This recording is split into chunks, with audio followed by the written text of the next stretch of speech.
زما محترمو چې د علم ډیر لوی شان د علم ډیر لوی دولت دی د اهل علم نه دا درخواست دی چې خبردار ګوره د دنیا ها هو د لاسه د علم دین چې د بې قدري ونه کوي دا حقیقت دی چې کله کله په علماو دا ازمایش چې هغه فقیرانی ځکه چې رزق فراخی یا تنگسیا دا د چا په وس کې نه ده قابض او باسط الله سبحانه وتعالی دی کله کله الله د مؤمنانو رزق فراخی کی کله تنگ کی خو سره د مشکلاتونه د کتاب سنت علم علوم عربیه چې دا خادمان د قرآن او د سنت دي دا د الله او د رسول په نسبت ډیر لوی قدر لري او قدرمن هغه څوک دی چې الله او رسول دغه قدر ذکر کړي او چې څوک الله او رسول په نسبت سپکی هغه سپک دی الله دنیا ته ذلیل ویلې ده او د کتاب سنت علم فضایل بیان کړي دي زمونږ د مسلمانانو مشهور امام بخاری رحمت الله علیه دغه د کتاب ترتیب ده اول د وحی باب راوړی دی بیا کتاب الایمان دی او دریم نمبر بیا کتاب العلم دی په کتاب العلم کې خسته خسته بابونه قائم کړي دي نیو باب د علم په فضایلو کې قائم کړی دی آیاتونه راوړي دي د علماو عبارات راوړي دي زمونږ د صحابه او د تابعینو آثار راوړي دي او د علم د شوق لپاره ځکه چې د انسان دا مزاج دی چې د یو شي ګټ او ته بیان کی نو انسان ګټمن شي ته جلیونه نه وي هغه ډیر شوق لري چې دې کې دومره خیر دی نو یو د هغه شیانو نه چې ډیر خیر پکې دی زمونږ رب د هغې صفت کړی دی زمونږ نبی صلی الله علیه وسلم د هغې صفت کړی دی هغه علم دی علم زما معمولي شی نه دی الله علم هر چاله نه ورکوي د امام مالک قول دی چې ګوره علم دا آسماني نور دی نور او ډیر خلک سبقونه وایي خو الله چاله ورکوي او چاله ورنکي ځکه مدرسو کې داخلي کتابونه اخیستل دا اسباب دي خو خبره په اسبابو نه کېږي هله کېږي چې الله په دې اسبابو کې اثر ورکوي او چې الله د یو سبب نه اثر لري کړي نو بیا به انسان خواري کوي او کار به نه کېږي نو الله تعالی یو شان د عالمانو دا بیان کړی دی چې ګوره عالمان هغه خلک دي چې دا د الله نه یریږي چې الله نه یریږي دا عالم نه دی د عالمانو شعار دا دی د عالمانو غټ اوصاف دا دي چې د الله نه به یریږي او د الله د یری علامه دا ده چې کوم انسان د ګناه نه ځان ساتي د حرامو نه ځان ساتي د ناجایزو نه ځان ساتي دا د دې دلیل دی چې د په زړه کې علم دی الله رب العالمین سورۃ فاطر کې فرمایي انما یخشى الله من عباده العلماء چې ګوره د الله نه چیرېږي نو علما یریږي په دې کې د علم د وجه نه د الله خشیت پیدا شوی دی بله دا ده چې الله تعالی وایي عالمان او مؤمنان الله اوچتوي يرفع الله الذين آمنوا منكم والذين اوتوا العلم درجات الله یو الله مؤمن اوچتوي یو عالم اوچتوي او په خلکو کې دا ډېر اوچت خلک دي چې ایمان هم لري او علم هم لري دا ډېر غټ خلک دي چې مؤمنان هم لمونځ او اودس هم کوي حج او روژه او زکات د ایمان کارونه هم کوي خو په قرآن او بخاري پوهېږي په ریاض الصالحین پوهېږي په مسلم پوهېږي زمونږ په دین اسلام پوهېږي نو دا په تمامو مؤمنانو کې الله ویلي دی زه دا خلک اوچتوم یا زما ورونو تاسو وګورئ اوچت شوي دي او که نه دي ځکه بادشاهانو دومره قدر نشته لکه د با عمل عالم چې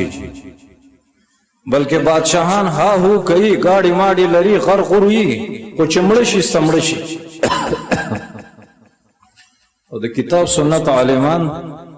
په ادیرو کې پراته وي خو د منبر په سر یادېږي د کتاب په صفحاتو یادېږي د تاریخ په خط باندې چې لوی لیکلی کېږي نو هغه د محدث او د عالم نوم لیکلی کېږي لکه امام بخاري د هغې امثال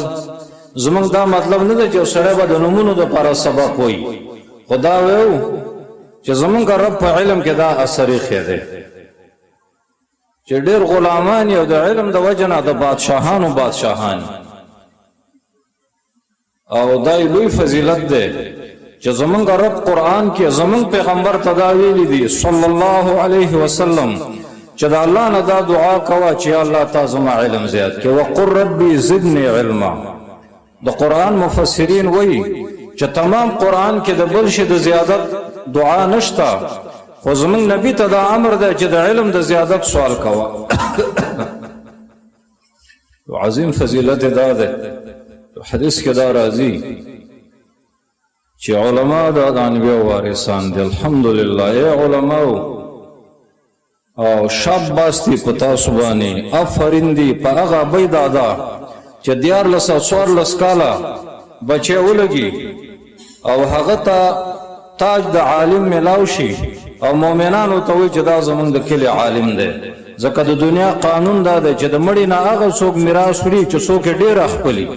موږ الحمدلله میراث ویلی دی. الله د زمونږ هغه استاد جنت الفردوس ته ورسوي چونګی بابا. هغه وخت کې دا چونګی بابا و، دا د دوی اصطلاح وه، کنه ډېر غټ عالم و د عربیت د میراثو. هغه موږ په زور زیر پویه کړي و. ډېر کم کسان چې استادانو به داسې پویه کړي لکه الحمدلله چې موږ یې پویه کړي. نو د میراثو دا قانون دی چې سړی مړ شي د ټولو نه نږدې سړی به ترې میراث وړي، بچي به ترې میراث وړي، بچی د پلار ډېر خپلي.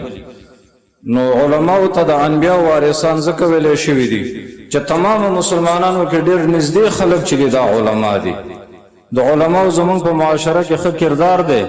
خو دا ځان له خبره ده چې قیمت نږدې شوی دی. هغه محترم خلک لاړ د ځینې ظالمانو د لاسه سپک شو. کنې علم چې دی عالم ډېر محترم مخلوق دی، ځکه دا د خلکو د هدایت سبب دی، دا خلکو د دعوت ورکوي او دا د خیر خبرې کوي، د الله دین ژوندی ساتي. د عالمانو د درسونو د وجه نه جاهلان عالمان شي، ګمراهان چې دی پرهیزګاره شي. هغه د الله نه باغیان خلک چې جومات او قبله نه پیژني،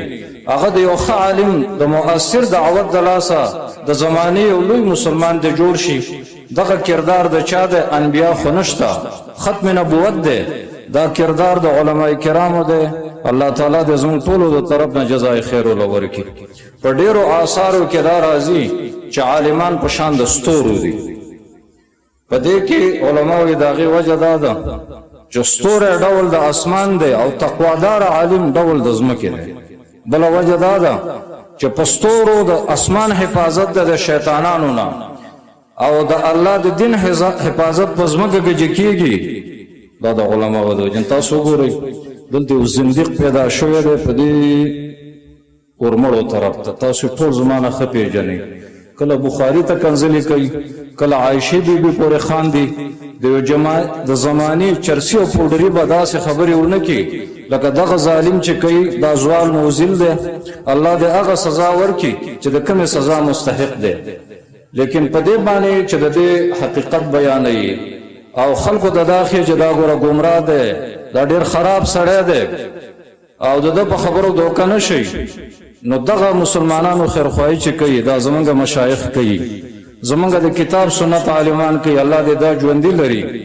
ځکه د داسې دجالانو نه مسلمانان چې بچ کېږي نو دا د کتاب سنت د